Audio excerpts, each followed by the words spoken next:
Abrir sua Bíblia no Evangelho de Jesus Cristo, segundo Mateus, capítulo 18. Nós vamos estar lendo essa aqui é uma mensagem para nós, uma mensagem para que nós possamos meditar, analisar a nossa vida, e é uma mensagem que é constante na vida da igreja, porque como seres humanos nós precisamos disso. E aí então Jesus estava com seus discípulos, né? Esse é o contexto. Aí Jesus ele começa a falar algumas parábolas nesse capítulo, e ele vai entrar numa questão de relacionamentos.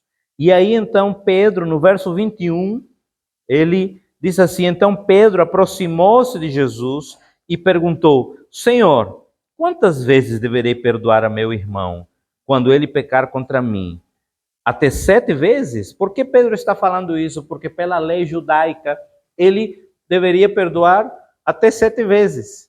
E aí Jesus ele diz assim: olhe, eu lhe digo, não até 7, mas até 70 vezes 7. Isso aqui não tem uma conotação matemática, né? Não está falando de algoritmos. Ele não está falando de, olha, quanto dá 70 vezes 7? 490. Ele não está dizendo 490 vezes você deve perdoar. Não, ele está dizendo, olhe, perdoe quantas vezes for necessário. É isso que Jesus está falando. E aí ele vem aqui com uma parábola, que é uma parábola tremenda, porque ele, nesta parábola aqui, ele vai trazer uma analogia, ele vai fazer uma analogia entre a vida nossa como humanidade, como nós fomos perdoados, e a vida nossa enquanto irmãos, enquanto semelhantes. Aí ele então diz assim, verso 23, por isso o reino dos céus é como um rei que desejava acertar contas com seus servos. Quando começou o acerto, foi trazido à sua presença um que lhe devia uma enorme quantia de prata. Eu vou ler nessa versão aqui. E começando a fazer as contas, foi-lhe apresentado um que lhe devia 10.000 talentos. Guarda esse valor. 10.000 talentos. E não tendo ele com que pagar, o seu senhor mandou que ele e a sua mulher e seus filhos fossem vendidos com tudo quanto tinha, para que a dívida lhe fosse, ou se ele pagasse. Então, aquele servo, prostrando-se, o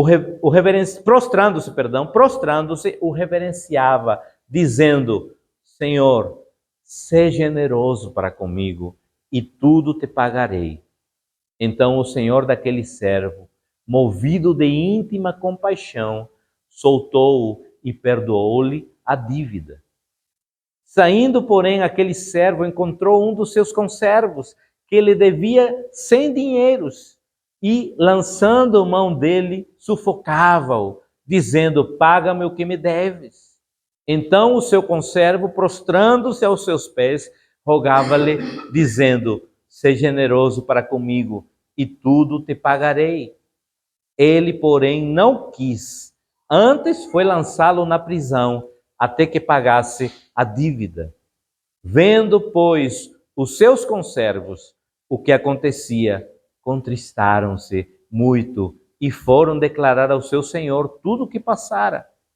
Então o seu senhor, chamando-o à sua presença, disse-lhe, servo malvado, perdoei-te toda aquela dívida, porque me suplicaste. Não devias tu igualmente ter compaixão do teu conservo, como eu também tive misericórdia de ti? E indignado, o seu senhor o entregou aos atormentadores, até que pagasse tudo o que devia. Verso 35. Assim vos fará também meu Pai celestial, se do coração não perdoardes cada um a seu irmão as suas ofensas. Vamos fechar os olhos. Pai, nesta manhã, nós queremos, através da tua palavra, trazer a iluminação e a consciência à nossa vida. Que o Espírito Santo de Deus, que é o supremo pastor desta igreja, que tem total liberdade sobre nós, possa ministrar aos nossos corações, porque não queremos sair neste domingo, nesta manhã, da mesma forma que chegamos. Queremos sair, Pai, com nossos corações tranquilos, com nossas vidas resolvidas, com relacionamentos restaurados para a glória do Teu nome. Assim nós te louvamos em nome de Jesus. Amém. Então nós vemos aqui uma das ilustrações mais reveladoras da graça e do perdão de Deus. A graça e o perdão de Deus para conosco. Jesus conta como a humanidade recebe o sublime perdão do Criador, pois nós mesmo tendo contraído uma dívida impagável, o Pai enviou seu Filho, Jesus Cristo, para entregar sua vida por nós. Ele pagou toda a dívida. Ele tomou, Paulo, aos Colossenses, ele vai falar que tinha um escrito de dívida. Ele pegou esse escrito de dívida e o rasgou. Era como se nós devêssemos, por todos os pecados que nós já tínhamos cometido e queríamos cometer. E Jesus disse, olhe, não te pertence mais, essa dívida não é tua. Jesus Cristo assumiu a tua dívida em teu lugar. Ele fez assim com a humanidade.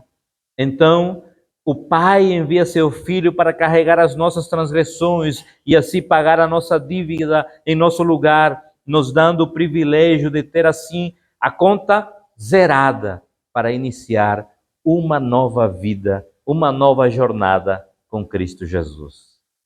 Baseados então nessa história, nessa parábola que Jesus ele conta para seus discípulos, nós vamos extrair algumas lições que nós devemos entender para que a nossa vida cotidiana seja uma vida plena.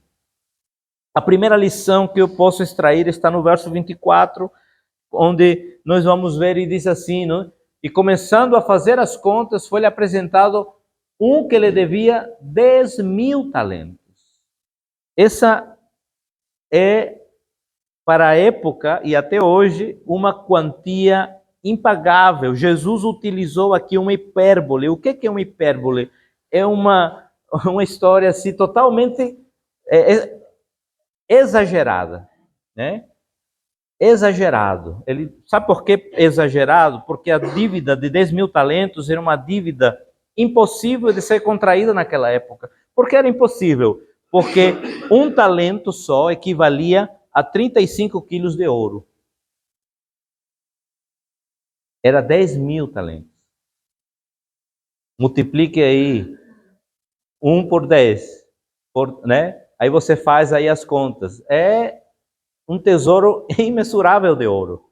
E aí Jesus ele está dizendo, olhe, que para alguém no seu são juízo poder pagar essa dívida era quase impossível. Nenhum ser humano podia, nem tinha condição de quitar essa dívida. Então, Jesus ele coloca essa história e diz assim, olha, o que Jesus ele quer ressaltar aqui não o valor da moeda corrente da época, mas sim que a dívida era impagável. Era uma dívida que não tinha condições de ninguém aqui no mundo, na história, poder pagar. Nem o rei mais rico tinha essas condições. E se pensarmos bem, o salário de um homem daquela nação, a diária de um trabalhador era 1 denário. Então, esse homem que ganhava 1 denário para trabalhar na Gestamp, na Brunswick, sei lá, as fábricas que tem, na Lomeira, era impossível. Sabe quantos anos tinha que trabalhar esse homem para pagar essa dívida? 150.000 anos. Não existia nada que poderia pagar essa dívida. E então, colocando isto, Jesus está colocando isso em relação à nossa dívida com Deus. Nós tínhamos uma dívida impagável com o Senhor. Mas Deus, Ele, em seu infinito amor, Ele decidiu, como nenhum de nós tinha condição de quitar essa dívida, porque não tem, Ele enviou seu Filho. E seu Filho, se falássemos no nosso contexto, Ele passou o cartão de crédito e de débito para pagar sua e minha dívida. E todas as nossas dívidas foram quitadas. Não existe hoje nenhuma dívida quitada. Então nós tínhamos uma dívida impagável, mas Cristo Jesus veio a esse mundo e quitou essa dívida em nosso lugar e em nosso favor. Segunda lição que eu aprendo, vamos para o verso 27 agora. No verso 27, a palavra diz: então o senhor daquele servo, depois de tudo isso, ele, antes de ler esse verso 27, eu queria que você entendesse, ele ouviu o clamor do seu súdito, disse: Senhor, tem misericórdia de mim. Então o senhor daquele servo, movido de íntima compaixão, soltou e perdoou-lhe a dívida. Então, a segunda lição que nós podemos entender é que o perdão de Deus é completo. O perdão de Deus é completo. A dívida de 10.000 talentos do homem era impagável e foi completamente perdoada. Você entende o que é isso? Uma dívida que não tinha condições de ser paga, mas que tinha sido adquirida e foi perdoado. E aí então, perdoada pelo seu Senhor, ele recebeu o perdão de uma dívida imensa, impagável. A dívida foi quitada por completo. Não há mais dívida. Da mesma maneira opera o perdão de Deus em nossas vidas, é completo, total, integral. Nada mais resta para ser pago. Dívida perdoada é dívida cancelada. Dívida perdoada é dívida quitada. E aí nós precisamos entender que Ele não cobra mais a dívida que Ele perdoou. Graças a Deus por isso. Porque senão nós estávamos fritos. Não é verdade? Se Ele fosse cobrar a gente aquilo que nós devemos, não estaria nem aqui na frente de você, não estaríamos nenhum de nós aqui. Também podemos perceber que o perdão de Deus que nos dá é ilimitado. Um só pecado seria suficiente para nos condenar à perdição eterna. Por isso, o perdão de Deus é uma necessidade da nossa vida cotidiana, pois não podemos expiar nossas próprias culpas, nem purificar-nos dos nossos próprios pecados. Pecamos por palavras, pecamos por atitudes, pecamos por omissões, pecamos por pensamento. Todos os dias a gente peca, todos os dias a gente quer novamente abrir um novo caderno de dívida, como tinha na mercearia do vizinho lá, né? Abre o caderno. Todos os dias a gente quer abrir essa dívida, mas Deus disse: não se preocupa, meu filho, já está paga. Glória a Deus por isso. Agora, isso não nos dá o direito de viver pecando. Cada vez que eu quero sair, o meu eu quer sair e pecar, eu preciso entender: não sou mais eu que vivo em mim, Cristo vive em mim. As coisas que eu fazia anteriormente, quando eu mandava, agora não posso fazer mais, porque quem vive em mim, Ele me purifica, Ele me limpa, Ele me transforma de dia em dia, de vitória em vitória, de glória em glória. Essa é a nossa dinâmica do reino. E aí então nós precisamos compreender que o pecado é a maior tragédia em nossa vida. Deus, através do seu Filho, Jesus Cristo, quitou a nossa dívida, tanto os nossos pecados passados, nossos pecados presentes e os futuros. Já estão totalmente quitados. Novamente repito, isso não nos dá o direito de viver uma vida pecaminosa, que peca. Não. A gente precisa entender que para nós cristãos, o pecado hoje é um acidente de percurso. É como se você estivesse andando de bicicleta, não enxergou bem um buraco, caiu, se arrebentou na frente, mas aí você agora vai andar mais atento. Porque se você cair no buraco de novo, já é por ser reincidente. E aí você está dizendo: eu gosto de me lascar no buraco. Não. Quem gosta de cair no buraco e se arrebentar?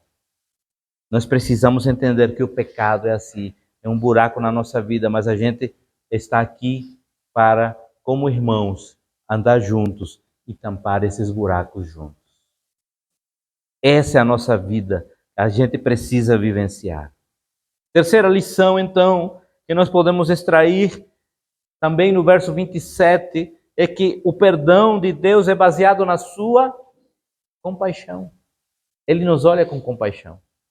Ele jamais nos olha indiferente. Quando a gente vai com um coração contrito e quebrantado diante da presença de Deus, Ele nos olha com um olhar de compaixão. O que diz a palavra do Senhor no Salmo 51? Ele não rejeita um coração contrito e quebrantado. Ele quer ver isso em nossas vidas. E aí então Deus, Ele não nos perdoa porque merecemos ou porque fazemos algo que Ele agrada. Nada do que nós façamos aqui na terra vai fazer com que Deus nos salve. Falando em obras, apenas um coração contrito e quebrantado que declare que Jesus Cristo é o nosso Senhor e Salvador. Isso é o que nós precisamos entender. Ele nos perdoa por causa da sua infinita compaixão, da sua graça, da sua misericórdia. Por isso que o perdão de Deus é pura graça. E se nós intitulássemos hoje essa mensagem, seria o perdão que cura e que liberta. O perdão que cura e que liberta. Certa vez eu ouvi uma história.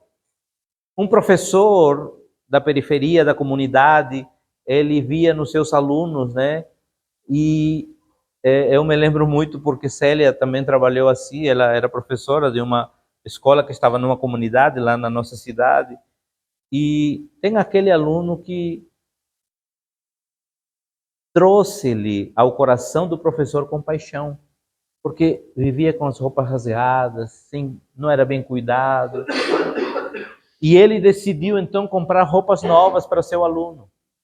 E vai e dá as roupas novas para o seu aluno. No dia seguinte, o seu aluno, ele estava brigando com outro e o professor foi apartar e o aluno deu um empurrão no professor. E aí então ele chama, né, o pai do aluno e vão fazer a reunião por todo o acontecido.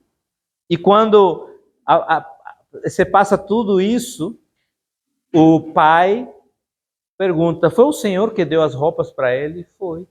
Pois é. Olha, está vendo? Esse moleque não merece. E aí a resposta do professor, que o professor deu ao pai, foi o seguinte: olha, o seu filho não merece, mas ele precisa.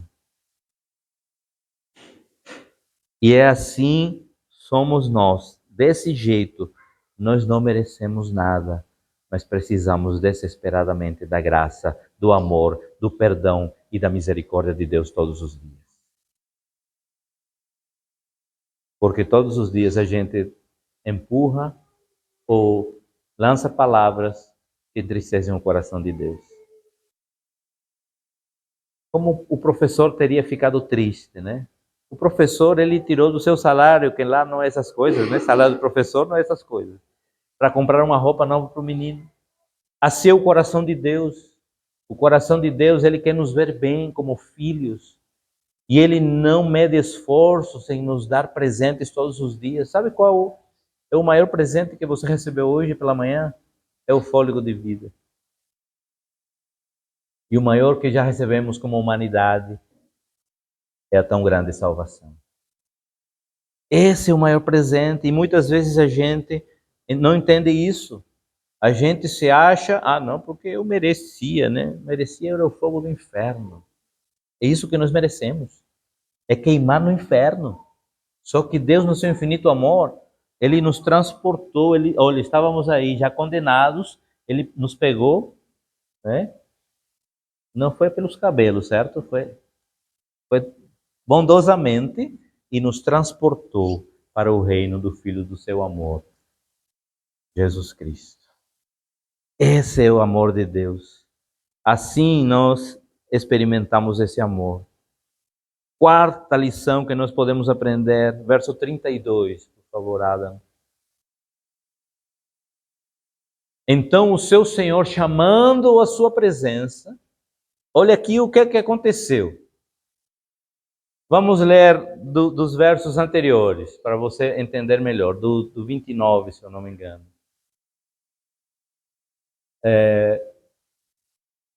28. Saindo, porém, aquele servo, porque ele já tinha sido perdoado, certo? O servo do rei já tinha sido perdoado, e ele saiu, então, livre. Encontrou um dos seus conservos, ou seja, encontrou um semelhante a ele, que ele devia 100 dinheiros, em outras versões fala 100 denários, e lançando mão dele, sufocava-o, dizendo: oi, paga o que me deves. Verso 30, perdão. Ele, porém, não quis. Perdão, verso 29, né? Então o seu conservo, prostrando-se aos seus pés, rogava-lhe, dizendo: seja generoso para comigo, e tudo te pagarei. Verso 30. Ele, porém, não quis. Antes foi lançado na prisão, até que pagasse-lhe a dívida. Vendo, pois, os seus conservos o que acontecia, contristaram-se muito e foram declarar ao seu senhor tudo o que se passara. Então o seu senhor, chamando-o à sua presença, disse-lhe: servo malvado, perdoei-te toda aquela dívida, porque me suplicaste.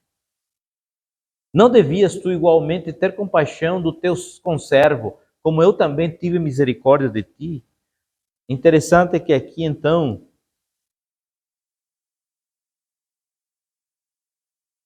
ele recebeu o perdão de Deus, mas ele não quis demonstrar o perdão contra o seu semelhante. E aí, então, a quarta lição me dá a entender que a falta de perdão é sinal de ingratidão contra Deus. Quando eu não perdoo meu irmão, eu estou sendo ingrato para com Deus. Por quê? Porque ele já me perdoou. E aí nós vamos ver que jamais conseguiremos entender o perdão de Deus a menos que tenhamos consciência do perdão que recebemos dele. A gente não vai poder vivenciar isso se não entendermos e vivenciarmos isso. 100 denários era 600 mil vezes menor que 10 mil talentos. Olha a disparidade. Muito inferior. Muito inferior. O credor incompassivo não perdoou seu conservo porque não compreendeu a grandeza do perdão que havia recebido. Geralmente, amados, nós, quando não perdoamos, quando decidimos não perdoar, é porque não entendemos que já fomos perdoados por Deus. Nós já fomos perdoados por Deus. Mas quando amados, vocês estão me conhecendo e já houveram motivos aqui para eu ficar com ressentimento no coração de algumas pessoas.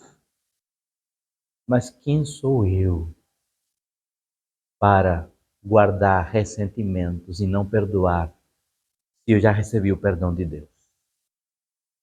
Quando eu encontro na rua com pessoas que já falaram mal de mim, me chamaram até de ladrão, eu abraço e abençoo, porque no meu coração não pode ter nenhuma resquício de mágoa, nem ressentimento, nem falta de perdão. Eu preciso abraçar e abençoar, porque o justo juiz é Deus, não sou eu. Quando eu acho que eu preciso de resolver, é porque eu não entendi a graça de Deus que foi derramada sobre a minha vida. Hoje é dia de restauração. Hoje é dia de perdão. Hoje é dia de nós entendermos que Deus ele quer uma igreja que, apesar de que tenhamos diferenças, porque vamos ter diferenças, não vamos pensar do mesmo jeito, nós possamos resolver essas diferenças. E resolver essas diferenças são questões primordiais para que o reino avance. Porque senão esta obra viverá travada. E Deus me livre de ser conivente com a obra travada. Deus quer que a sua obra flua naturalmente. E só vai fluir naturalmente quando eu entender que a graça de Deus que foi derramada em mim, agora precisa ser derramada com meus semelhantes. Quando sonegamos, sabe o que é sonegar, né? Quem sabe o que é sonegar? Quando sonegamos perdão de pessoas que nos ofendem, estamos sendo ingratos a Deus. Quando recusamos perdoar alguém, estamos fazendo pouco caso do imenso perdão que recebemos de Deus. Nós precisamos hoje restaurar tudo aquilo que precisa ser restaurado. Quinta e última lição, verso 35. Assim vos fará também o meu Pai Celestial, se do coração não perdoardes a cada um do seu irmão. O verso 34 diz que, indignado o seu Senhor, o entregou aos atormentadores, até que ele lhe pagasse tudo o que devia. Sabe o que quer dizer isso?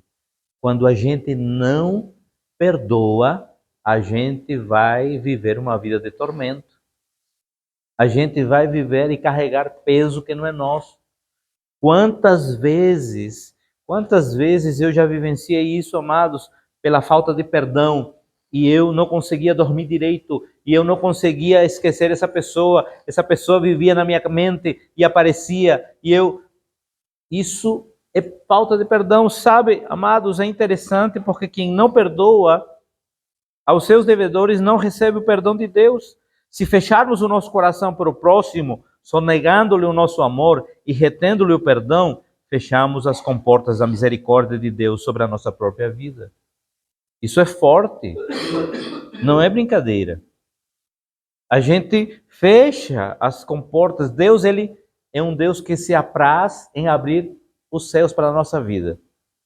Mas quando a gente age sem misericórdia, sem perdão para com o nosso próximo, muitas vezes são fechadas as portas e a gente não entende por quê. Por que está acontecendo isso? Por que está acontecendo aquilo? Porque a gente não conseguiu compreender a graça de Deus que foi liberada sobre mim. Eu preciso ser esse agente da graça para nossos irmãos. Não podemos amar a Deus e odiar o nosso irmão.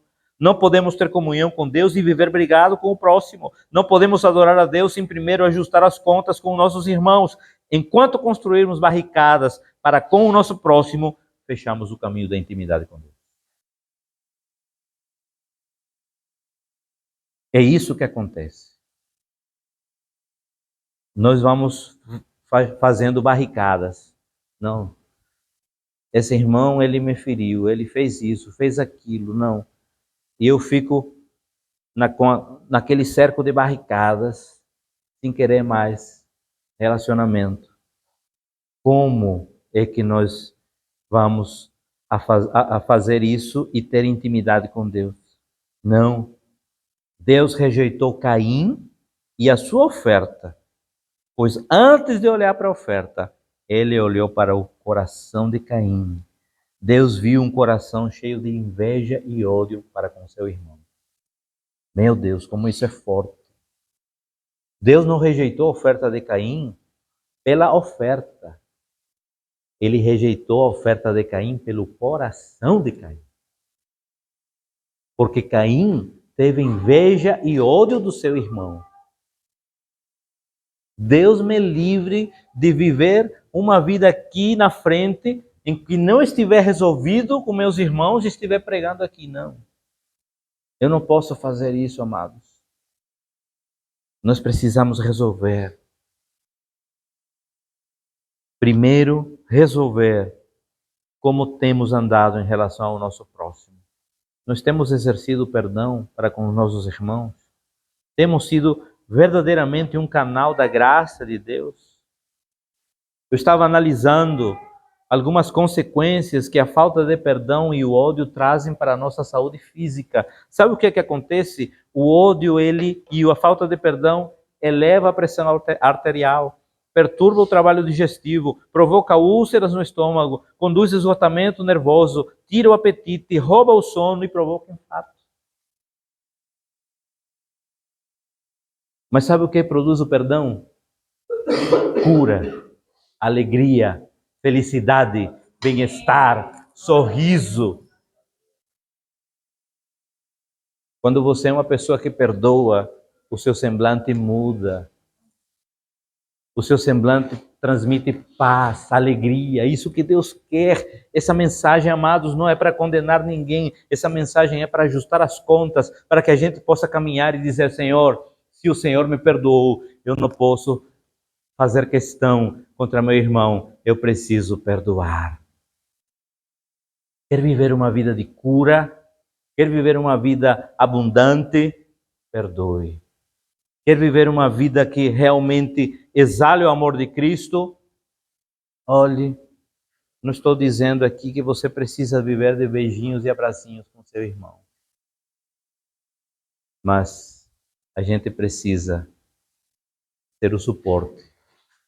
Porque se Michele precisar e eu estiver por perto de estender-lhe o braço, mas eu vejo que, eita, não, Michele não, porque ela me olhou indiferente naquele domingo. Deixa que caia. Eu estarei sendo um instrumento de maldição para a vida de Michele. Mas, independente, quando eu resolvi isso, eu seguro na mão de Michele e digo: estou aqui, Michele. Estamos aqui para ajudar você. Independente das nossas diferenças. Você pode me olhar do jeito que for, mas eu estou aqui porque sou seu irmão, sou filho de Deus, somos filhos de Deus e estamos aqui juntos. É isso que Deus quer na nossa vida. É isso que Deus quer, que nós possamos ser uma família. Ah, família briga, né? Os irmãos se pegam, né? Eu me lembro, meu irmão, 7 anos mais velho, quando eu ia lá, ele estava tentando arrumar uma namorada, eu ia catucar, ele me dava uns coscorros. Sai daqui, menino. Briga é normal. Só que maior é o amor. Maior é o amor. E nesta manhã, em nome de Jesus, maior é o amor do Pai sobre nossas vidas. Maior é o amor de Deus sobre nós. Não importa o que foi falado, o que foi dito, o que foi lançado. Eu acabei de dizer, já fui chamado de tal e tal, mas eu sei que eu não sou. Então, eu preciso entender qual é a minha identidade. Qual é a minha identidade? Sabe por que muitas vezes a gente se toca demais nas coisas? Porque não tem a sua identidade firmada. Às vezes Célia, né, brinca comigo e diz: tu só quer ser. Eu digo: eu sou. Eu não quero ser, eu sou. Não quero ser metido, mas eu tenho que me amar, eu tenho que me querer, eu tenho que ter a minha identidade firmada, senão não consigo, não é verdade? Então nós precisamos ter isso. Deus quer hoje restaurar nossas famílias, nossas vidas e fazer uma igreja segundo o seu coração. Feche seus olhos. Feche seus olhos. Vamos agora pedir ao Espírito Santo que ministre sobre nossas vidas. Que ministre em nosso coração.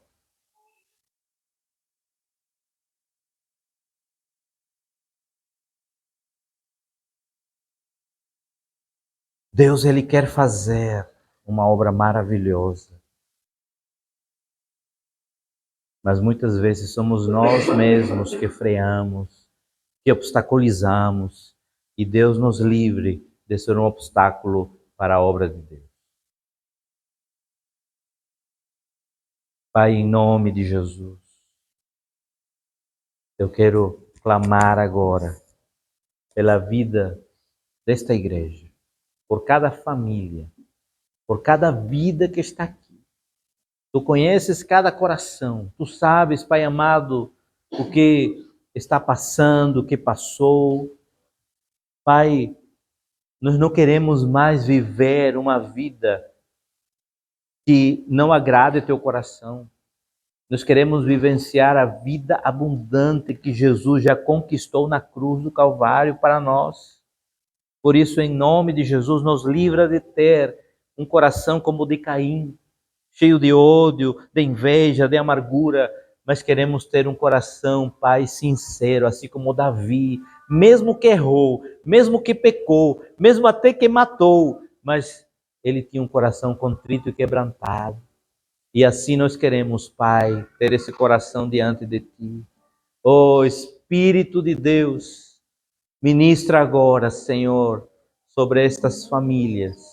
Pai, o Teu amor, o Teu perdão, a cura que vem do trono da graça de Deus. Enquanto nós vamos estar louvando o Senhor, deixe que o Espírito Santo ministre o seu coração. E se existe alguma coisa a ser restaurada, você vai fazer isso hoje. Você não vai sair daqui sem restaurar isso. Porque se você sair daqui sem restaurar isso, olhe, você está trazendo para a sua vida condenação. Mas hoje é dia de restauração, hoje é dia de cura, é dia de libertação.